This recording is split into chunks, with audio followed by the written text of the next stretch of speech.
नमस्कृत्य नरं चैव नरोत्तमं देवीं सरस्वतीं व्यासं ततो जयमुदीरयेत्। ओम नमो भगवते वासुदेवाय, ओम नमः पितामहाय, ओम नमः प्रजापतिभ्यः, ओम नमः कृष्णद्वैपायनाय, ओम नमः सर्वविघ्नविनायकेभ्यः।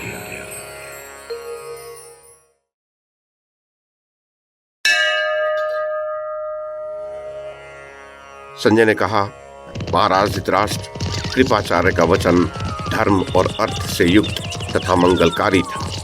उसे सुनकर अश्वत्थामा दुख और शोक में डूब गया।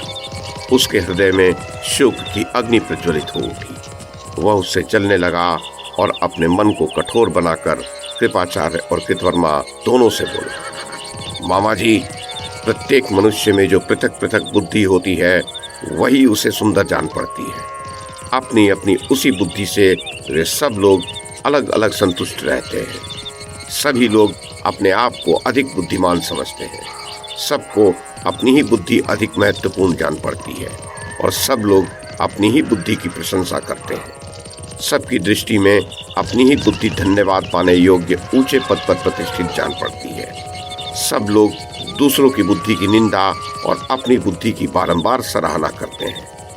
यदि किन्हीं दूसरे कारणों के संयोग से एक समुदाय में जिनके जिनके विचार परस्पर मिल जाते हैं, वे एक दूसरे से संतुष्ट होते हैं और बारंबार एक दूसरे के प्रति अधिक सम्मान प्रकट करते हैं। किंतु समय के फेर से उसी मनुष्य की वही बुद्धि विपरीत होकर परस्पर विरुद्ध हो जाती है। सभी प्राणियों के, विशेषतः मनुष्यों के चित्त एक दूसरे से विलक्षण तथा भिन्न भिन्न प्रकार के होते हैं। अतः विभिन्न घटनाओं के कारण जो चित्त में व्याकुलता होती है, उसका आश्रय लेकर भिन्न भिन्न प्रकार की बुद्धि पैदा हो जाती है। प्रभो, जैसे कुशल वैद्य विधि पूर्वक रोग की जानकारी प्राप्त करके उसकी शांति के लिए योग्यतानुसार औषध प्रदान करता है, उसी प्रकार मनुष्य कार्य की सिद्धि के लिए अपनी विवेक शक्ति से विचार करके किसी निश्चयात्मक बुद्धि का आश्रय लेते हैं, परंतु दूसरे लोग उसकी निंदा करने लगते हैं।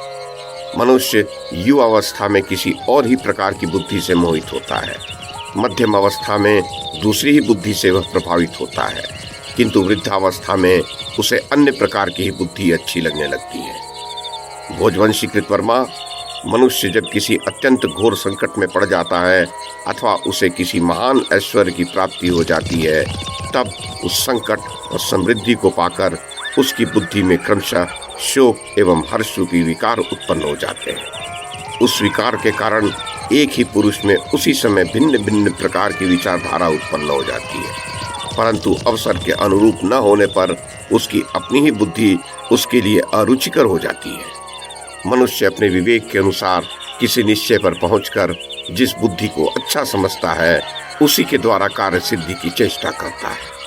वही बुद्धि उसके उद्योग को सफल बनाने वाली होती है। कृतवर्मन, सभी मनुष्य ये अच्छा कार्य है ऐसा निश्चय करके प्रसन्नतापूर्वक कार्य आरंभ करते हैं और हिंसा आदि कर्मों में भी लग जाते हैं।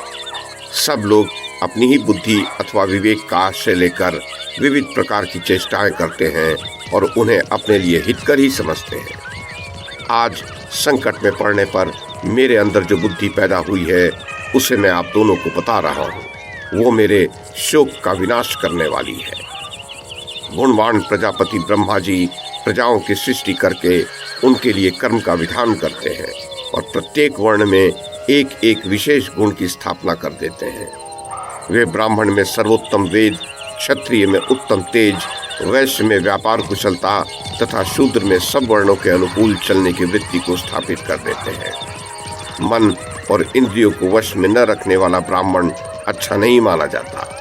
तेजोहीन क्षत्रिय अधम समझा जाता है। जो व्यापार में कुशल नहीं है, उस वैश्य की निंदा की जाती है और अन्य वर्णों के प्रतिकूल चलने वाले शूद्र को भी निंदनीय माना जाता है। मैं ब्राह्मणों के परम सम्मानित श्रेष्ठ कुल में उत्पन्न हुआ हूँ, तथापि दुर्भाग्य के कारण इस क्षत्रिय धर्म का अनुष्ठान कर रहा हूँ। यदि क्षत्रिय के धर्म को जानकर भी मैं ब्राह्मणत्व का सहारा लेकर कोई दूसरा महान कर्म करने लगूं, तो सत्पुरुषों के समाज में मेरे उस कार्य का सम्मान नहीं होगा। मैं दिव्य धनुष और दिव्य अस्त्रों को धारण करता हूँ, तब भी युद्ध में अपने पिता को अन्यायपूर्वक मारा गया देखकर यदि उसका प्रतिकार न लूं तो वीरों की सभा में क्या कहूंगा।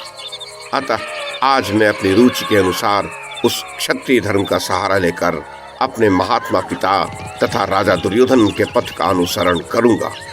आज अपनी जीत हुई जान विजय से सुशोभित होने वाले पांचाल योद्धा बड़े हर्ष में भरकर कवच उतार जुओं में जुते हुए अश्वों को खोलकर बेखटके सो रहे होंगे। वे थके तो होंगे ही, विशेष परिश्रम के कारण चूर चूर हो गए होंगे।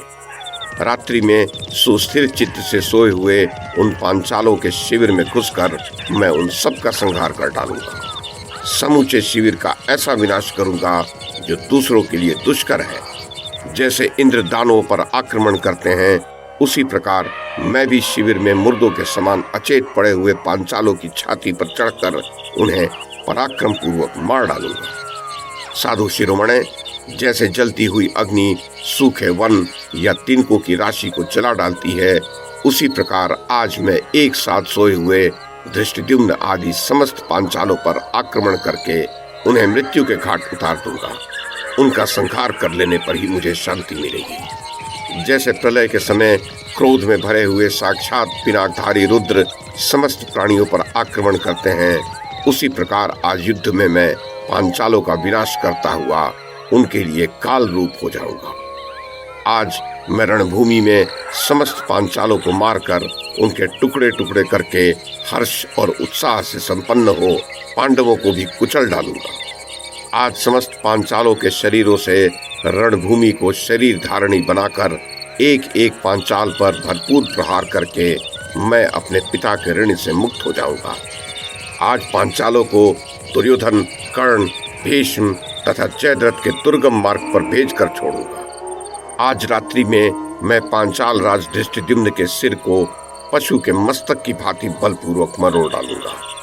गौतम, आज रात्रि के युद्ध में सोए हुए पांचालों और पांडवों के पुत्रों को भी मैं अपने तीखे खड़ग से टूक टूक कर दूंगा।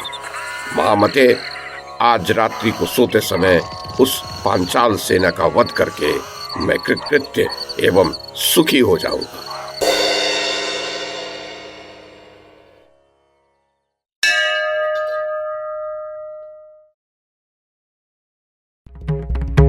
YouTube के माध्यम से महाभारत की कथा को एक श्रृंखला के रूप में प्रस्तुत करने का हमारा ये प्रयास यदि आपको सराहनीय लगा हो तो कृपया इस कड़ी को लाइक और शेयर करें, चैनल को सब्सक्राइब करें और बेल आइकन को दबाएं। साथ में अन्य लोगों को भी देखने के लिए प्रेरित करें। धन्यवाद और नमस्कार।